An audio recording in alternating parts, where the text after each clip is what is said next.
Hello students. आज मैं एक नया वीडियो जो है पहला वीडियो क्लास 10 सीबीएसई बोर्ड के लिए ला रहा हूँ। क्लास 10th सीबीएसई बोर्ड में आज से मैं वीडियो डालना स्टार्ट कर रहा हूँ। तो आज मैं till exam 10th board exam तक मैं लगातार हार्ड और एग्जामिनेशन में आने वाले ऐसे टॉपिक जिस पर अक्सर क्वेश्चंस आता है और 10th क्लास के लिए मैं अच्छे वीडियोस डालूंगा। तो आज इसकी शुरुआत मैं क्लास 10th के second chapter acid base and salt से कर रहा हूँ, जो काफ़ी इंपॉर्टेंट चैप्टर है 10th 11th 12th तीनों के लिए।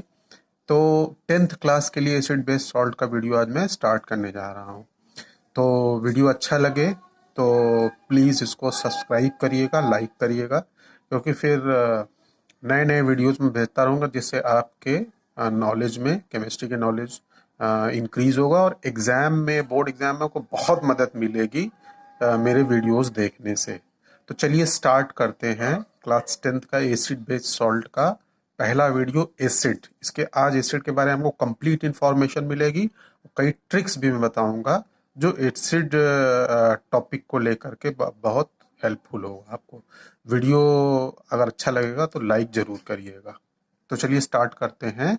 Acid base salt chapter, topic है एसिड। तो सबसे पहले एसिड की डेफिनीशन। तो acid is a substance which release one और more hydrogen ion. Hydrogen ion का मतलब H+ ion in aqueous solution. Acid ऐसे सब्सटेंस होते हैं जो पानी में डालने के बाद हाइड्रोजन आयन रिलीज करते हैं। इसको प्रोटॉन भी कहते हैं, हाइड्रोजन आयन को प्रोटॉन भी कहते हैं। वीडियो में मैं आपको सामान्य जानकारी भी दूंगा, एक्स्ट्रा नॉलेज जो 10th क्लास के बच्चों को कम जानकारी है। तो हाइड्रोजन आयन को प्रोटॉन इसलिए कहते हैं क्योंकि हाइड्रोजन में एक ही इलेक्ट्रॉन होता है, एक इलेक्ट्रॉन निकाल देते हैं तो एक ही प्रोटॉन बचता है, क्योंकि एलिमेंट, किसी भी एलिमेंट पे इलेक्ट्रॉन की संख्या प्रोटॉन की संख्या के बराबर होती है। तो H+ आयन के, ये नॉलेज बूस्टअप है, H+ आयन को प्रोटॉन भी कहा जाता है। तो ये भी कह सकते हैं कि एसिड वो सब्सटेंस होते हैं जो एक्वस सोल्यूशन में पानी में डालने पर प्रोटॉन या फिर हाइड्रोजन आयन रिलीज करते हैं। एग्जाम्पल जैसे for example citric acid present in lemons. नींबू में सारे एसिड का नेचर जनरली खट्टा होता है। तो साइट्रिक एसिड लेमन्स में पाया जाता है, ऑरेंजेस में पाया जाता है। लैक्टिक एसिड जो होता है वो मिल्क में पाया जाता है। ठीक है, तो लैक्टिक एसिड जो होता है वो मिल्क में आती है। कुछ मैंने एग्जाम्पल दे दिया। अब यहाँ नीचे देखिए कुछ इंपॉर्टेंट एग्जाम्पल है। और जो जनरली दो प्रकार के एसिड्स होते हैं जो 10th सिलेबस में होते हैं। एक तो मिनरल एसिड होता है। तो मिनरल एसिड ऐसे एसिड्स होते हैं जो रॉक से मिलते हैं, मतलब नेचुरल होते हैं, रॉक से मिलते हैं, रॉक सॉल्ट होते हैं और रॉक से मिलते हैं।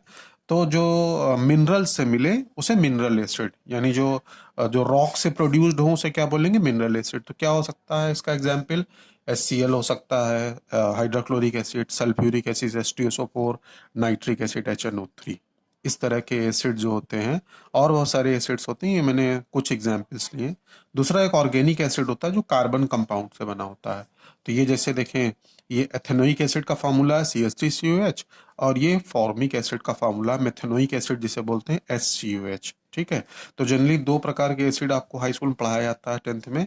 एक मिनरल एसिड जो प्रोड्यूस्ड फ्रॉम रॉक होता है, HCl H2SO4 नाइट्रिक एसिड, और ऑर्गेनिक एसिड, ये मैंने दो बता दिए।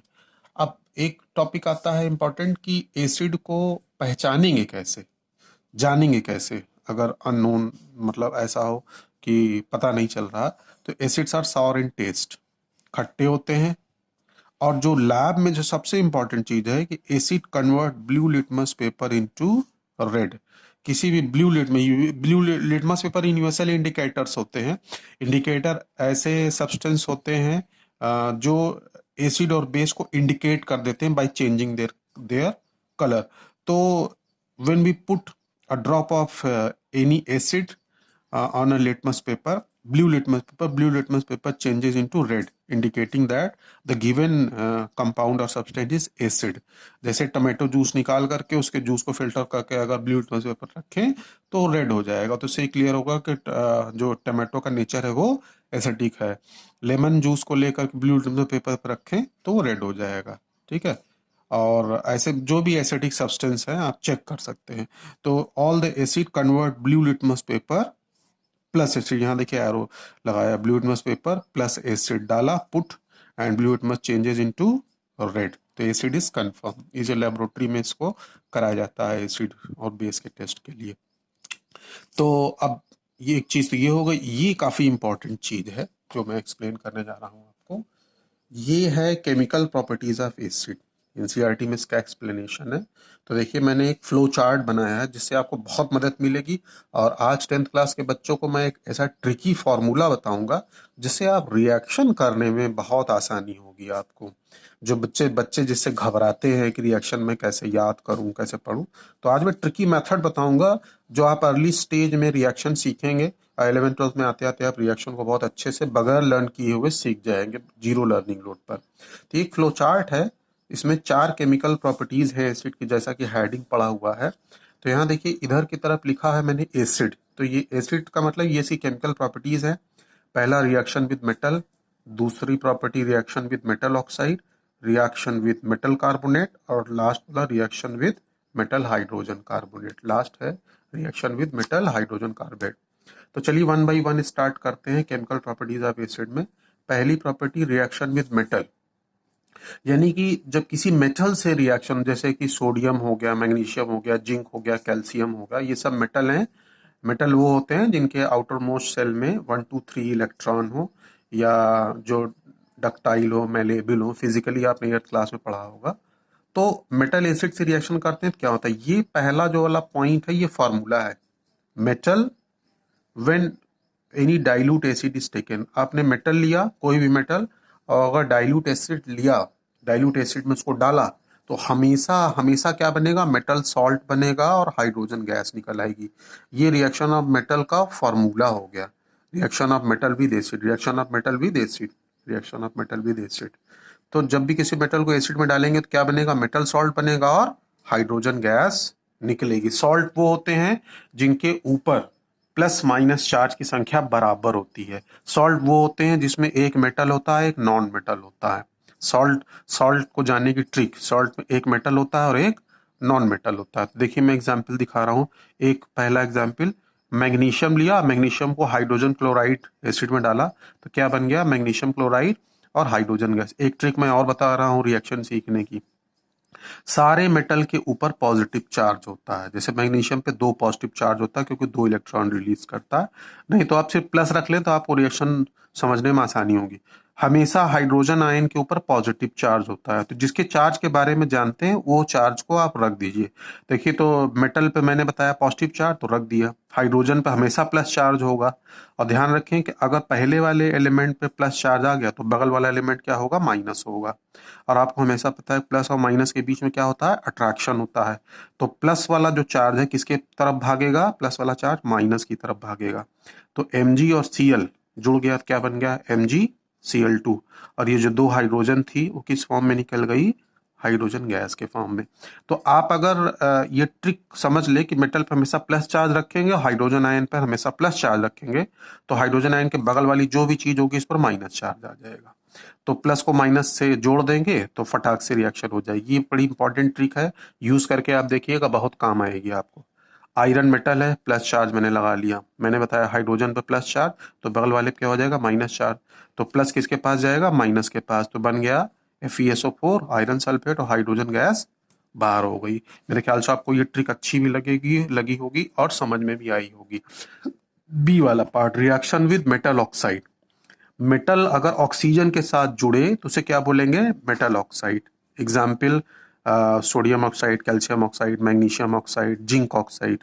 और नॉन मेटल अगर ऑक्सीजन के साथ जुड़े तो नॉन मेटल ऑक्साइड, CO2, ठीक है, CO2 हो गया, ठीक। और भी नॉन मेटल जैसे ClO2 हो गया, कार्बन मोनोऑक्साइड हो गया, तो ये नॉन मेटल ऑक्साइड्स हो गए। तो मेटल ऑक्साइड की रिएक्शन किसके साथ, एसिड के साथ। तो फॉर्मूला देखिए, मेटल ऑक्साइड लेंगे, जब उसको एसिड में डालेंगे, metal oxide plus dilute acid क्या क्या देता है, मेटल सॉल्ट और H2O। देख रहे हैं, फॉर्मूले से बहुत मदद मिलेगी। मेटल सॉल्ट मैंने बताया कि मेटल कोई भी सॉल्ट हो, मेटल सॉल्ट कोई भी सॉल्ट हो, सॉल्ट में एक मेटल होगा और एक नॉन मेटल होगा, प्लस क्या निकलेगा यहाँ, H2O। एग्जाम्पल देखिए, मैग्नीशियम ऑक्साइड प्लस HCl, मैंने बताया है कि मेटल पे प्लस चार्ज रखेंगे, हाइड्रोजन पे प्लस चार्ज, तो प्लस किसके पास जाएगा, माइनस के पास। तो क्या बन गया, MgCl2 और H और O कंबाइंड हो क्या बना लेगा, H2O। बिल्कुल सिंपल ट्रिक है। कैल्शियम ऑक्साइड और H2SO4, ये मेटेलिक ऑक्साइड। कैल्शियम मेटल, सब मेटल पे चार्ज कैसा होता है, प्लस। हाइड्रोजन कैसा चार्ज होगा, प्लस। तो बगल वाले पे क्या होगा, माइनस। ये मेटल प्लस चार्ज हो गया, बगल वाले पे क्या हो गया, माइनस। तो कैल्शियम प्लस किसके पास जाएगा, माइनस के पास। क्या बन गया, कैल्शियम सल्फेट और H2O मिल क्या बन गया, वाटर, पानी निकल गया। फार्मूला देखिए, फार्मूले से रिएक्शन पढ़ी जा रही है, बगैर जाने आप रिएक्शन को आसानी से कर सकते हैं, रिएक्शन की मदद से आप उसको कर सकते हैं। सी वाली रिएक्शन देखते हैं, reaction with metal carbonate. Metal carbonate का मतलब मेटल के साथ कार्बोनेट हो, sodium carbonate, calcium carbonate, potassium carbonate. तो मेटल के साथ कार्बोनेट हो, तो मेटल कार्बोनेट प्लस एसिड अगर डालेंगे, ये रिएक्शन कराएंगे तो क्या बनेगा, मेटल सॉल्ट कॉमन। इसमें क्या होगा, एक मेटल और एक नॉन मेटल, प्लस यहाँ H2O बनेगा और यहाँ इंपॉर्टेंट एक CO2 गैस निकलेगी जो इफरवेसेंस आएगा। कभी आप लैब में टेस्ट होगा देखिएगा, इफरवेसेंस मतलब बुदबुदाहट के साथ गैस निकलना, बबलिंग होने लगेगी सोल्यूशन के अंदर। फिर वही कॉमन चीज, मेटल पे कैसा चार्ज होगा, प्लस, बगल वाले पे माइनस। हाइड्रोजन हमेशा क्या रखेंगे, हाइड्रोजन पे हमेशा प्लस चार्ज, बगल वाले पे माइनस। प्लस वाला किसके पास जाएगा, माइनस के पास। तो क्या बन गया, कैल्शियम क्लोराइड। OH और H मिलके पे क्या बन गया, H2O। और यहाँ देखिए एक ऑक्सीजन चला जाएगा वाटर के साथ, तो यहाँ कितना बचा, 2 ऑक्सीजन और एक कार्बन के साथ क्या निकलेगी, कार्बन डाइऑक्साइड। यानी किसी भी मेटल कार्बोनेट को जब हम एसिड में डालते हैं तो इफरवेसेंस डेवलप्ड होता है। What is effervescence, the release of CO2 gas, the release of CO2 gas when metal carbonate react with acid is known as effervescence. Effervescence test बोलते हैं इसको। ये कभी भी इस तरह की रिएक्शन में इफरवेसेंस टेस्ट करते हैं जहाँ CO2 गैस निकलती है। अब last reaction, reaction with metal hydrogen carbonate. Metal hydrogen carbonate का मतलब कि मेटल कार्बोनेट के साथ साथ वहाँ कौन हो, हाइड्रोजन भी हो। जब हाइड्रोजन होगा तो मेटल हाइड्रोजन कार्बोनेट, और जब हाइड्रोजन नहीं होगा तो मेटल कार्बोनेट होगा। तो हमने कंपाउंड लिया सोडियम हाइड्रोजन कार्बोनेट, फार्मूला वही होगा, प्लस HCl ले लिया, ठीक है। तो क्या बन जाएगा, सॉल्ट H2O CO2, देखिए लिखा हुआ है मेटल सॉल्ट H2O CO2। तो ये मेटल के मेटल Na है तो प्लस हो गया, बाकी सब पे क्या हो गया, माइनस। बगल वाले पे हाइड्रोजन मैंने हमेशा बताया प्लस होगा, तो ये किसके पास जाएगा, प्लस वाला माइनस के पास। तो HCl माइनस हो जाएगा क्योंकि H प्लस है, तो बन जाएगा NaCl बन जाएगा।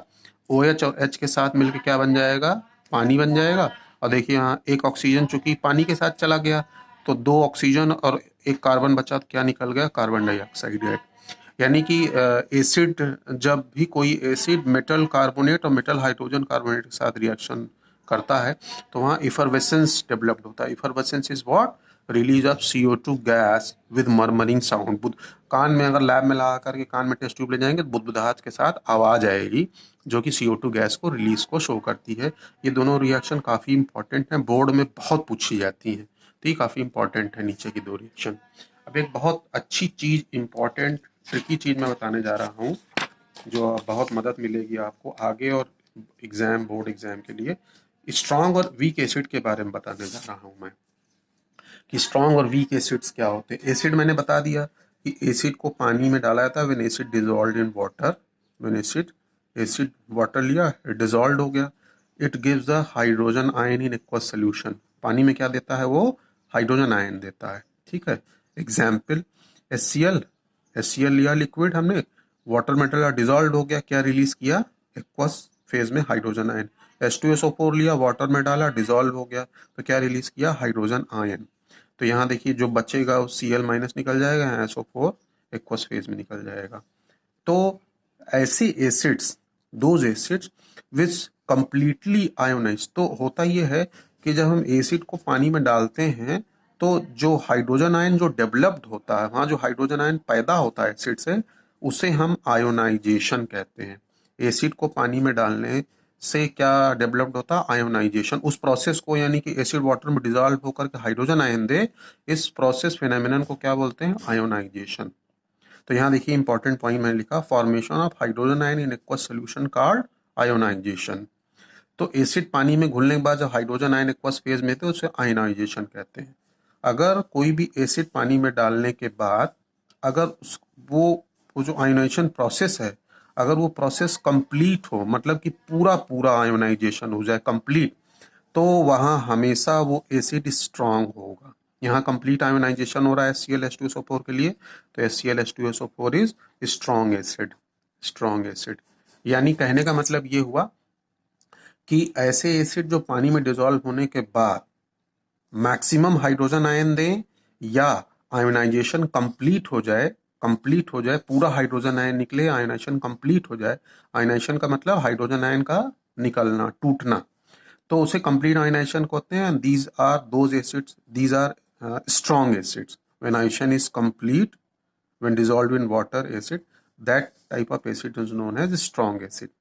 और ऐसे एसिड, तो those acids are known as strong acid. For example जितने भी मिनरल एसिड होते हैं, HCl H2SO4 H3PO4 nitric acid, ठीक है, they all the mineral acids are strong acid. Why? Their ionization in water is complete, they complete, they release maximum number of hydrogen ion, that is known as complete ionization। और दूसरे कौन होंगे? ऐसे compounds जो पानी में घुलने के बाद, डिजॉल्व होने के बाद इनकम्प्लीट आयोनाइजेशन करें, आधा अधूरा, कम मात्रा में हाइड्रोजन आयन रिलीज करें, लो क्वांटिटी में हाइड्रोजन आयन रिलीज करें, these are called as weak acids. तो all the organic acids are weak acid, all the organic acids are weak acid. जितने भी ऑर्गेनिक एसिड होते हैं वीक एसिड होते हैं, क्योंकि पानी में डालने के बाद, पानी में डिजॉल्व होने के बाद वो इनकम्प्लीट आयोनाइजेशन देते हैं। तो strong acid complete ionization in water, what are they? All are mineral acid। And what is weak acid? On dissolving in water, they show the incomplete ionization। Examples are all organic acids are weak acid। ये काफी tricky चीज थी जो मैंने आपको बताया। तो देखिए मैंने स्ट्रॉन्ग एसिड लिए हैं, तो स्ट्रॉन्ग एसिड्स क्या होते हैं? All the mineral acid are strong acid. तो सबसे ज्यादा स्ट्रॉन्ग एसिड होता है HCl, क्योंकि ज्यादा मात्रा में क्वांटिटी में हाइड्रोजन आयन निकल रहता है। उससे कम एसिडिक कौन होता है? H2SO4। और उससे कम होता है नाइट्रिक एसिड। तीन मैंने पॉपुलर एसिड लिए, और ये ऑर्गेनिक एसिड वीक एसिड लिए हैं मैंने। तो सबसे ज्यादा ऑर्गेनिक एसिड स्ट्रॉन्ग, जैसे मेथेनोइक एसिड, 2 कार्बन है एथेनोइक एसिड, और 3 कार्बन है तो प्रोपोनोइक एसिड। ये ऑर्डर है, ये सबसे बड़ा, ये सबसे ज्यादा एसिडिक, फिर उससे कम ये, फिर उससे कम ये। और स्ट्रॉन्ग में मिनरल एसिड जितने भी होते हैं सब स्ट्रॉन्ग एसिड होते हैं, मगर मैंने करके दिखाया सबसे ज्यादा स्ट्रॉन्ग HCl, देन उससे कम स्ट्रॉन्ग H2SO4, और सबसे कम स्ट्रॉन्ग HNO3। तो इस तरीके से आज मैंने एसिड के बारे में आपको कंप्लीट इंफॉर्मेशन दे दी। वीडियो अच्छा लगा हो तो प्लीज सब्सक्राइब करके वीडियो को शेयर करिएगा। मैं आपके एग्जाम में बहुत मदद करने वाला हूं 10th के बोर्ड में, और नॉलेज बूस्ट अप करने में। तो प्लीज प्लीज मेरे चैनल को सब्सक्राइब करिए। Thank you.